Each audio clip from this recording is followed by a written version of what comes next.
I think for the 49ers in 2025, there is a position group that is being overlooked, and it makes me a little nervous.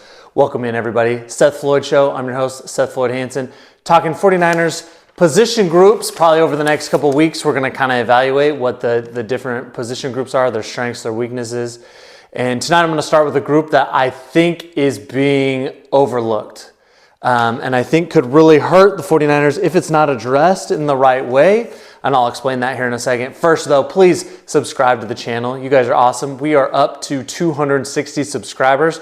The goal is to hit 500 subscribers by football season, come, let's say, the 1st of September, okay, week 1.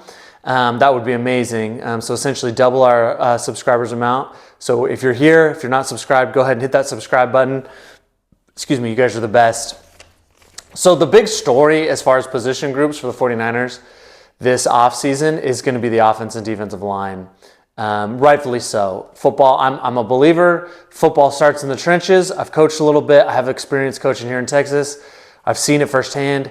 If you cannot control the line of scrimmage, at least on one side of the ball, and dominate on one side of the ball, you don't have a chance of going all the way. Ideally, you can dominate both sides of the ball, but you got to dominate at least one side, and the 49ers didn't dominate either side of the ball this year, and it was real problematic. However, there's a position group that I think we need to talk about, and that is the wide receiver group, the wide receiver room. Now, I don't know what it is what I'm trying to say. I think there's a lot of question marks.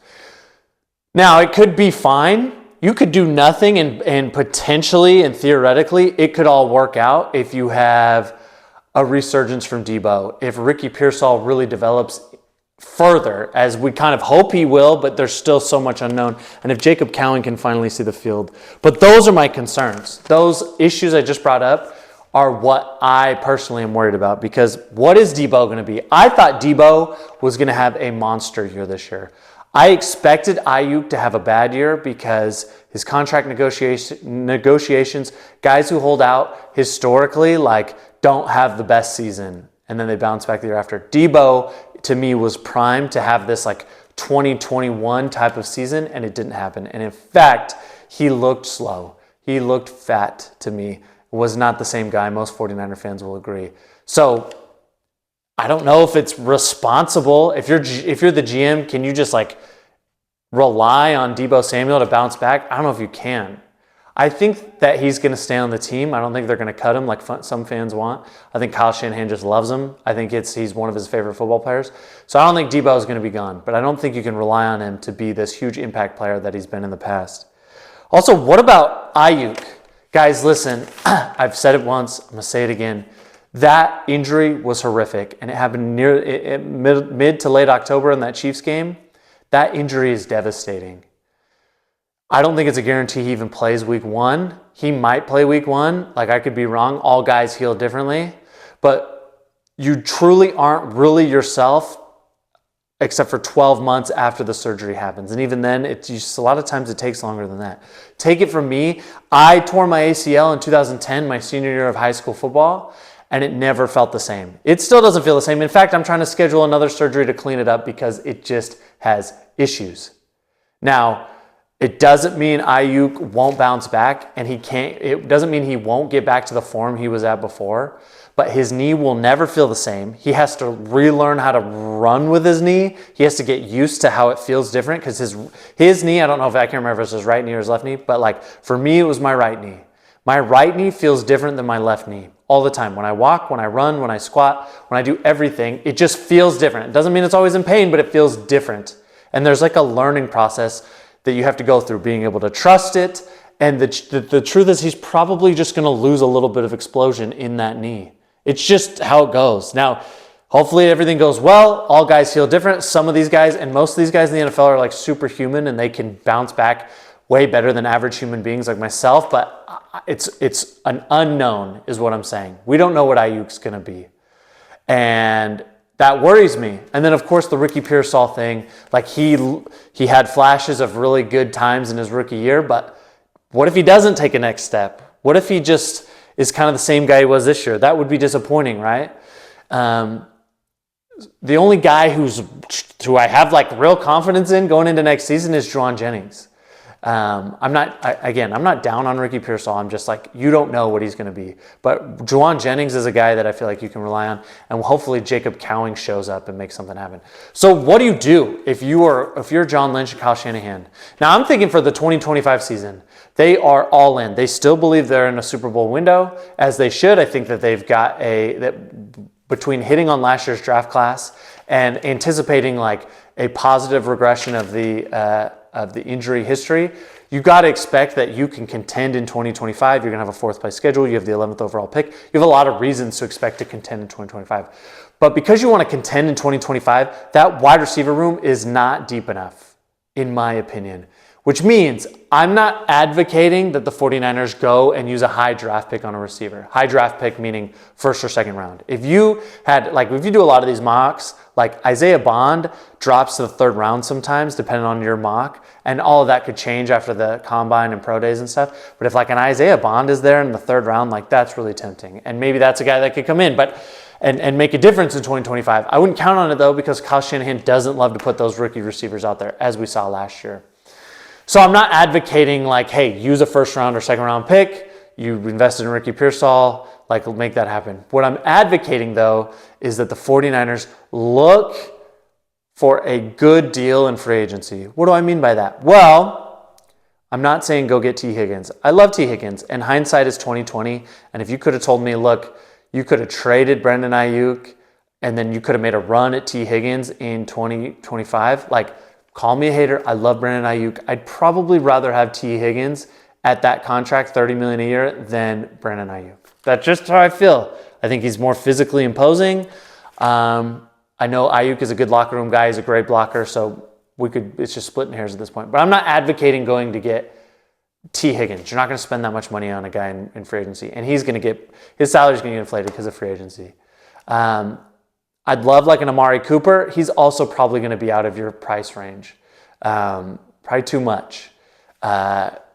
He hasn't been good with the Bills, hasn't been super productive, but I'm guessing he's going to still get around 15 to 20 mil a year, somewhere in there, because he's still young enough that there's going to be a team that wants him, and you're going to probably have to bid for him. He's not coming here. I'm looking for guys you can sign for less than $10 million, like not a long-term contract, or a 1 or 2 year contract, for less than $10 million per, ideally like $6 or $7 million per, that can come in and be potentially your wide receiver 3, okay? Or at the very least, he's like wide receiver 4, competing to be wide receiver 3, and he's there when there's an inevitable injury, okay? Look what happened last year when Ayuk went out and Debo just wasn't the same. You were relying on guys like Chris Conley. And Chris Conley had like 3 catches all season, or 4 or 5, but 3 of them came in that last week or the Lions week. That's not going to get it done. You cannot put Chris Conley out there as your wide receiver 4 or 3 if someone gets hurt. So who are some of the guys that are going to be in free agency? There's a good list of guys. I tried to identify guys who could fit that role. Guys who, okay, so let's just assume Ayuk is back, okay? He should be your number 1. Let's assume Jennings is able to do what he did last year, which I have full confidence that he can do what he did last year. Debo is a hit or miss kind of gadget guy at this point. He's not a traditional wide receiver, okay? I need a guy that can come in and be kind of behind Jennings and push Ricky Pearsall for that like third and fourth spot. Maybe they're interchangeable. I need a guy that's pushing Pearsall to get on the field, but also if someone gets hurt, I can put this guy out there to play a full game, and he can give me 3 to 5 catches, and I feel good about it. And he's not going to disappear because he can't get open. So here are some of the guys, okay? My top pick, I think, out of this out of this free agency class that is reasonable. I don't think he'll break the bank and would give you some solid production. My first guy would be Darius Slayton. He's going to be 28 years old. This year he had 43 catches with that revolving door of quarterbacks. Okay, that offense was horrendous. Okay, Daniel Jones asked to be released in the middle of the season. At one point you had Tommy DeVito, right? But I like saying Danny DeVito more. Danny DeVito. You also had Drew Lock's not there anymore. Is it? No, it is Drew Lock. He got traded from Seattle out there, and then what's his face? Sam Howell was in Seattle. Sorry, I'm trying to get these guys. He was there for a bit.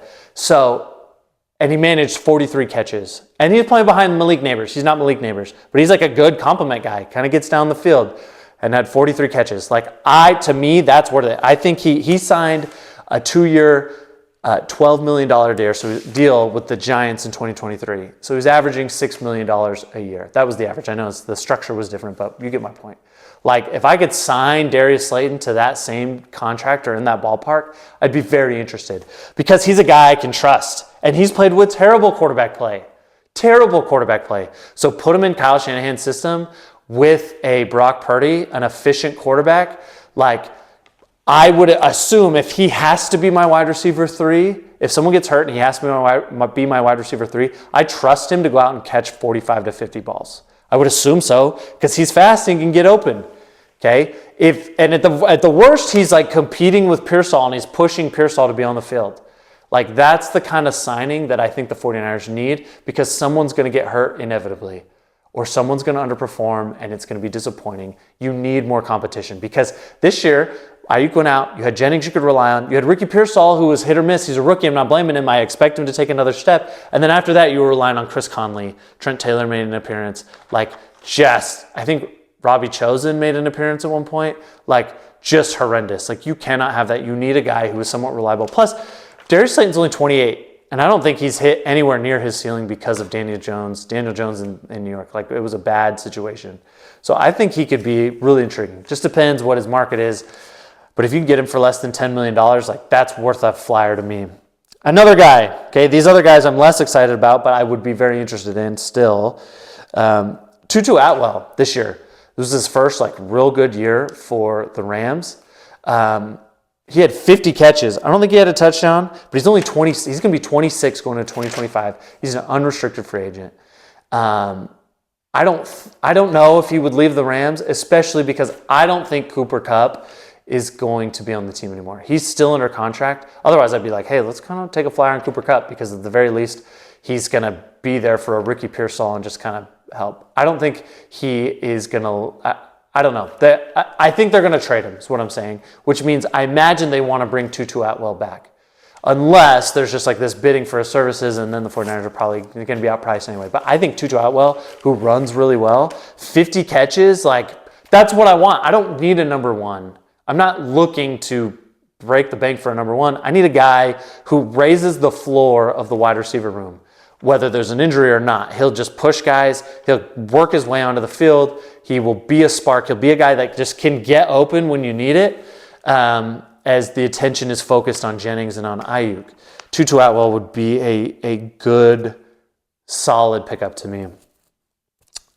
Another one in that same boat, this guy has done nothing until this year, really, and that's Dyami Brown for Washington. Okay, he had 30 catches this year. He came on late in those playoff games. I think he had 6 catches and 5 catches, which were the highest back-to-back he'd had all year. But he's a guy who 30 catches on this team. He was competing with Scary Terry. Maybe it was still a little underwhelming. But he even said he was asked in his end-of-year interview, and the press is there, the media is there in the locker room, at his locker as he's packing up. You know how they do it every year. He was asked about, would you want to come back to Washington? He says, I love Washington. I had an amazing time. But at the end of the day, it's a business, so we'll see what happens. So I don't know. I don't know what the market will be for a Dyami Brown, but that kind of guy, okay, a guy who can just kind of compete to be on the field at the number 3 spot, get me 30 to 40, maybe even 50 catches, depending on health and who's going to be out, depending on, you might need a guy to be wide receiver 3 for the first 4 weeks because I still think, and I hope I'm wrong, I still think Ayuk could end up on the IR to start the season. He could end up on the physically unable to perform list, the PUP list to start the season. So there's a good chance you need a guy for those first 4 to 6 games. You're going to have Jennings. Pearsall probably steps in right away as well. And Debo, I just don't know. Do you even use Debo as a traditional receiver anymore? It did not look good at the end of the season for him. He could bounce back. But you get my point. They need to raise that floor because after those guys I just mentioned, after Ayuk, Jennings, Debo-ish, and Pearsall, your next options are Cowing, who I love, but if he's not going to block, which is my assumption as to why he wasn't on the field very much, he's still not going to see the field very much. He needs to take that next step. I know we all want to see Jacob Cowing. I'm a huge Cowing fan. And then Chris Conley. Like, Chris Conley is not the answer. I love him. I'm happy he's been on the team. I'm happy he's kept his career going, but he is not the answer. So you have to find a guy that can be like a solid, okay, we have a solid 4 to 5 guys that we feel really good about. So if we have an injury, we can withstand it. The last guy I wrote down, and this is, I don't know if this guy would leave. I don't know. You'd probably have to pay for him. But Marquise Brown, Hollywood Brown, okay? He looked good for the Chiefs in that AFC Championship game. He's been hurt most of the season. I think the Chiefs are going to win the Super Bowl. I might do it. What's even the point? I'm so sick about what the Super Bowl is going to be. I'm probably not going to do like a Super Bowl preview. So maybe this is just it. Guys, I'm picking the Chiefs to win the Super Bowl. Okay? I'm not betting against Mahomes. I'm taking the better quarterback, better coach. Maybe the defenses are a wash, like they're even, but I don't trust Nick Sirianni or Kellen Moore as much as Andy Reid, and I don't trust Jalen Hurts as much as Pat Mahomes, so I'm going the Chiefs. So maybe he gets a ring, and he's like, cool, I got a ring, and now I'm going to go to the highest bidder, which I don't know. I don't know what his services are, but I think he's young enough. He's still not 30 yet. I don't believe that. I write it down. I don't think he's 30 yet. He might be a good option, a guy who I think can get open and a guy who's not expected. So the problem was with the Cardinals and the Ravens was they wanted him to be wide receiver 1, and that just wasn't the deal. I guess in Arizona, he might have been wide receiver 2 behind Hopkins, but the point is if you got Hollywood Brown to come in and be kind of behind Ayuk and Jennings and kind of fit between the Jennings, Pearsall, maybe swaps with Pearsall, like he could be really good. He could really elevate that floor. I'm not sure what his contract would look like. I'm not sure what you can get him for. He was hurt most this year. He might just want to run it back with the Chiefs, but it might be worth a phone call. Regardless, they've got to do something. They've got to do something. I expect them to take a receiver with one of their draft picks in the draft, probably 4th round or later, unless somebody falls to them, because they just need to elevate. And long term, you've got to have guys. You've got to have guys. And Debo, like, I think he's going to be here this year. This is probably his last year as a 49er, unless he's just willing to, he doesn't think there's going to be a market for him and he just takes a super team-friendly deal after this. But I think this is probably his last year as a 49er. So future purposes-wise, like beyond 2025, I think they're going to take another guy, 4th round or later. But for 2025, I just think they need to go get a vet who, fine, he's not wide receiver 1, but he has some production, 30 to 50 catches. Somewhere. All those guys I listed were in that range, except for Hollywood Brown, but he was hurt. Like, all of those guys are in that range. They've produced in the NFL. You just need a guy that can come in and elevate that wide receiver floor. Because if you have guys that can't get open, then that's a problem. And we kind of saw that this year. Now, the biggest thing to fix the passing game would be to fix the run game. That goes back to the offensive line, in my opinion. And I'm positive they're going to do something to take care of that. I'm sure we'll do more O-line videos, but I don't think the O-line is going to get a facelift or a makeover like 49er fans want. I think this is going to be a defensive line heavy draft because I think if it was Daniel Jeremiah talked about it, or someone said he was ranking his top 50 prospects, and in the top 50 players in this draft, he had like 16 of them were defensive linemen. So this is a defensive line heavy draft. So I kind of expect the Niners to sign a guy in free agency to take over at center, hopefully Drew Dahlman, and then maybe another low-level free agent for like the vet minimum who can like compete at the left guard spot. But I think you're about get ready to see Ben Bartch at left guard, and I don't know if I see McKivitz leaving. We'll see. I don't know. I bet you they just run it back and have him be the starter. But we'll see. We'll see how things play out and how the draft goes. Anyway, that's what I got for you. I'll probably try to evaluate some of these other position groups later this week. Let me know what you think. Hey, if you haven't, please subscribe to the channel. Let me know in the comments what you think. Are there any of these free agents that you really like? Is there somebody that I didn't mention? Do you think I'm crazy and the wide receiver room's fine? Just let me know. This is just how I see it. You guys are awesome. And go Niners. I'm out.